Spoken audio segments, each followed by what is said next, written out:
say they're very pleased or honoured to introduce their guest, but I really am this afternoon because Guy Rolnik has actually achieved something concrete with his journalism.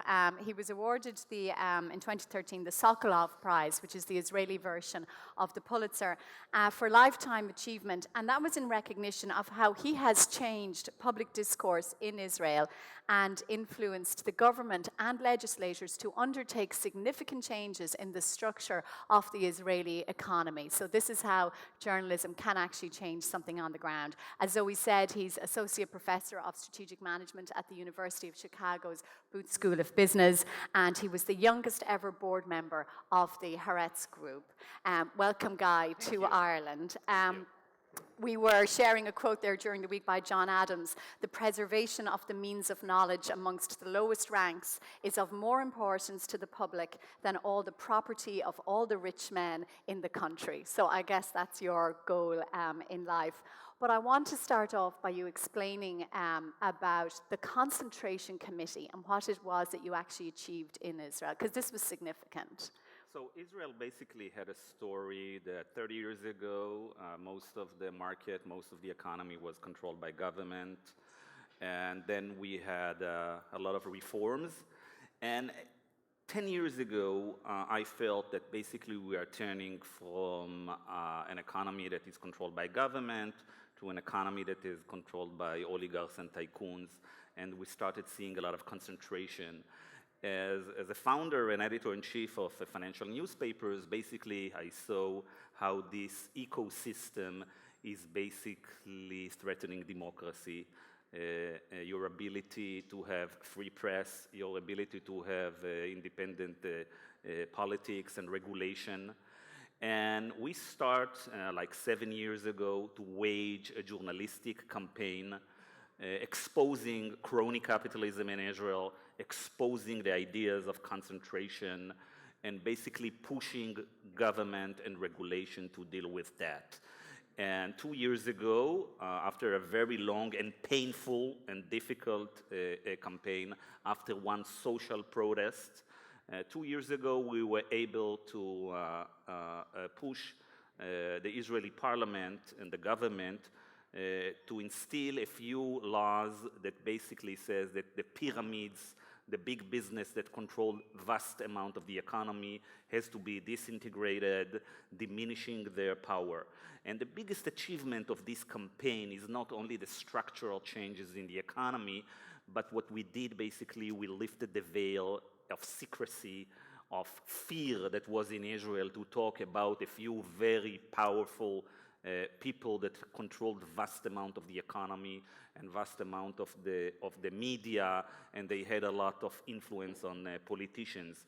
And now in Israel, basically, we have a much better discourse on those issues, and I hope that it will bring farther and farther progress and reforms. So are you saying that when people became fully aware of how oligarchies, in a sense, were working in Israel, that gave them the power to persuade their politicians to go trust-busting? Yeah, so basically, yes. And what you have to understand that the politicians and regulators many times are captured by those special interest groups, by their vested interest, and if they want to act, actually, they cannot act if they don't have support by the media that prime those ideas and support those ideas. If they don't get people that are engaged in those ideas, so it's a non-starter. Why would a regulator go against a very powerful bank or a powerful chairman of a bank?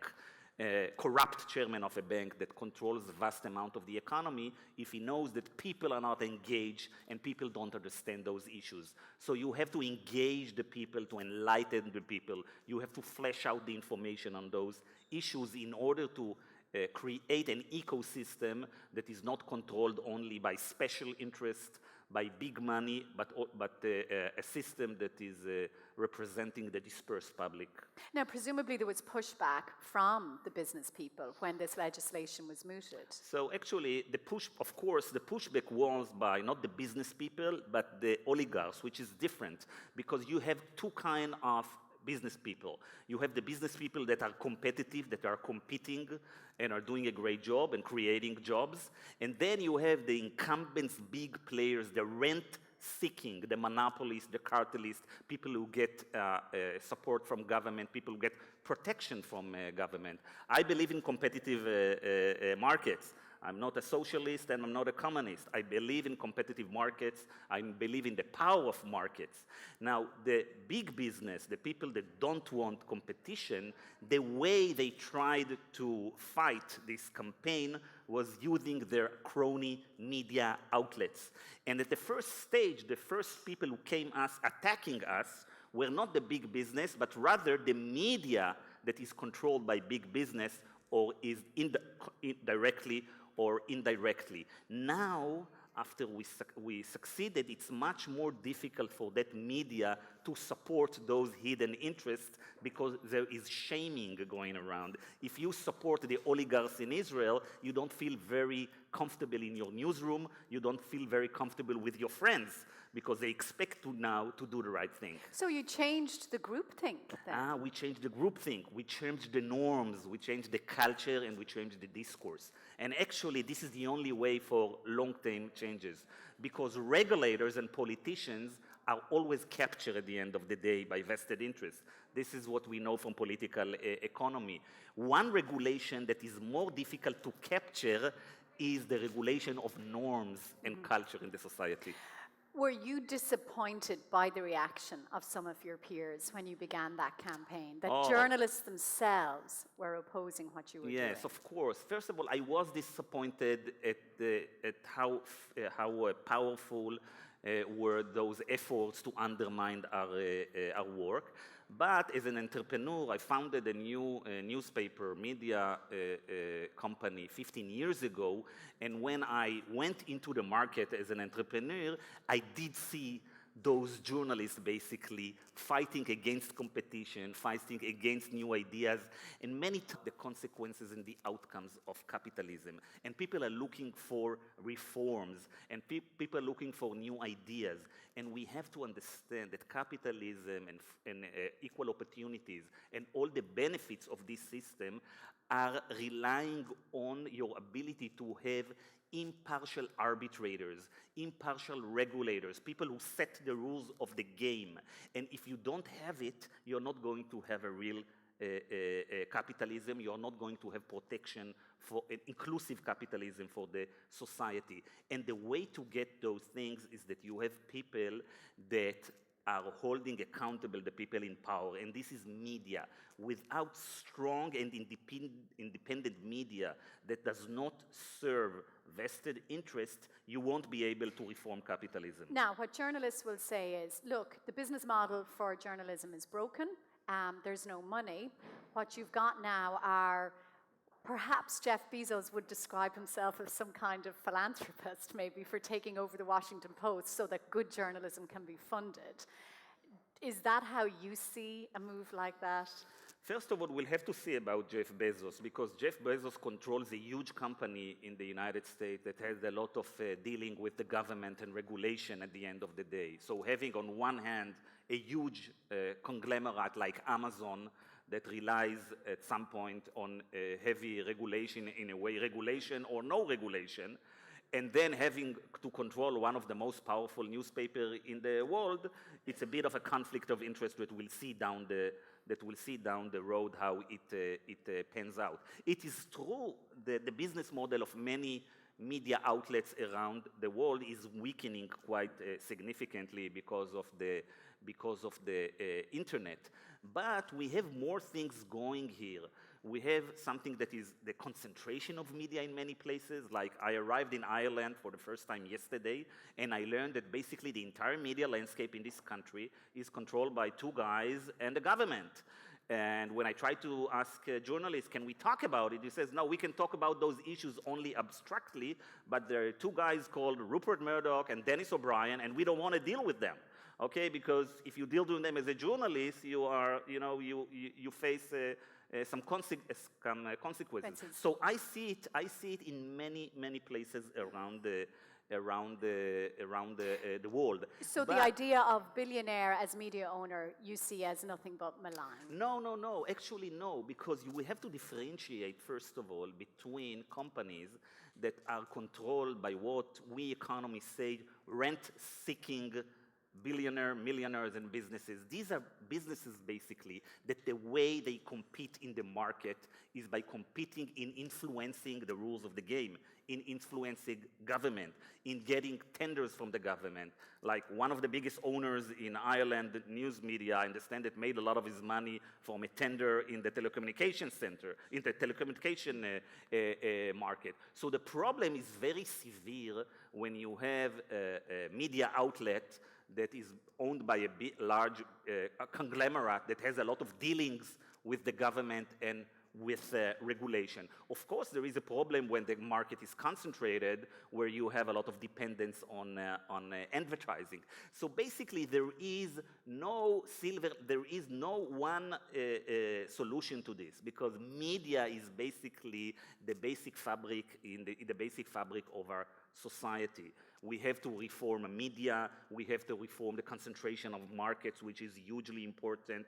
We have to reform the relationship between big business and politics, and we have to do it.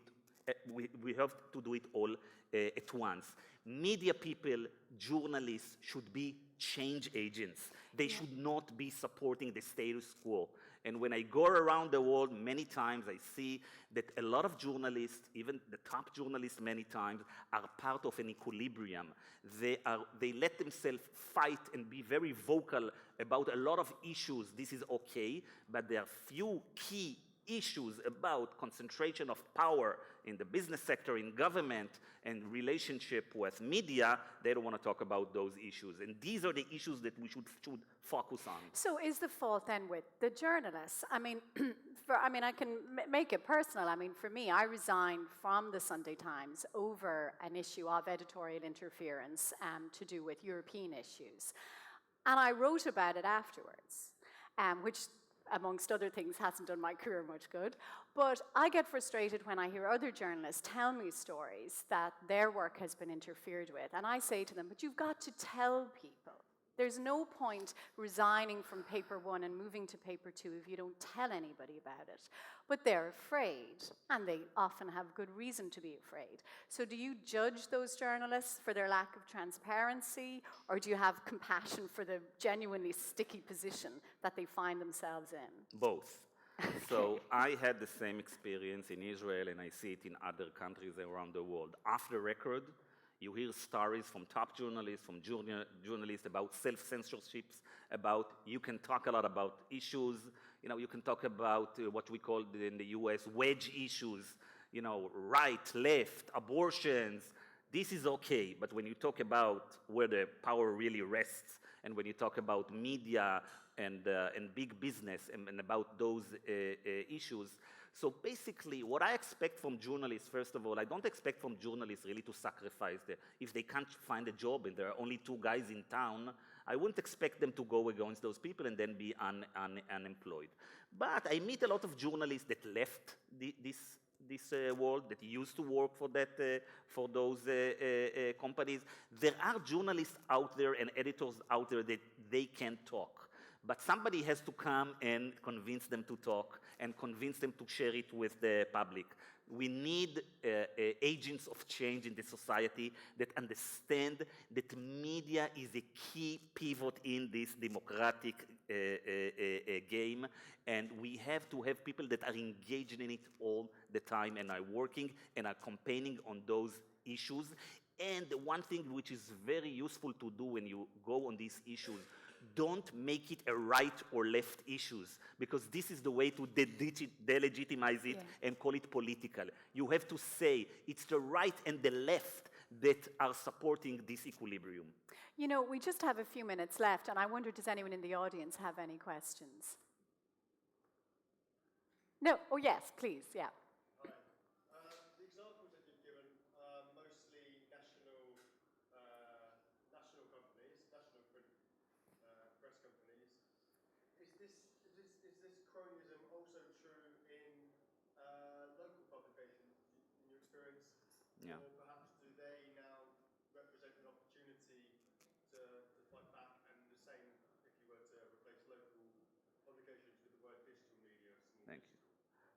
So actually, there is a lot of research done on those issues in the US, and I would guess that it's very true in other places in the world. Actually, in the local level, it's much worse. Because in the local level, it's much more easier for advertisers and for powerful interest groups to capture media. And so the more local you go, you see that the media is many times captured by those special interests.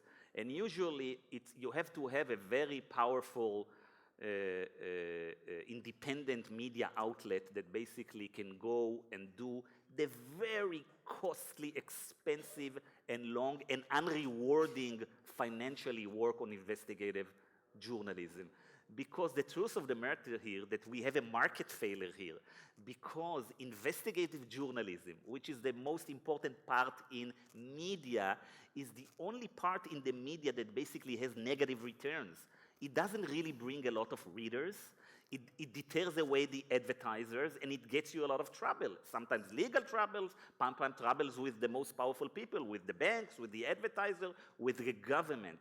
So we have a market failure here that we have to address all the time, think about solving it. We have to acknowledge it. Many times you see journalists and editors that don't want to acknowledge that there is a market failure. They say, "No, we are doing a great job. It's a free media landscape. Everything is okay," because they have like a cognitive dissonance. We have to come out and say, and to call it as it is. Name it. Name I it. have time for one more question, if anybody has one. No, so I just have a final one then for you. Okay, so this worked in Israel, but Israel is a unique country. You know, were there particular factors working in Israel that made it work there? Well, That maybe don't apply. Yeah, well, a somewhere lot of else? people tell me that Israel is a unique country. It is a unique country, but we have also a lot of disadvantages when doing it. Let me give you an idea. In Israel, the settlement issue, the peace process, is a huge thing. Basically, it sucks up 80% of the media focus in Israel and the media that covers Israel.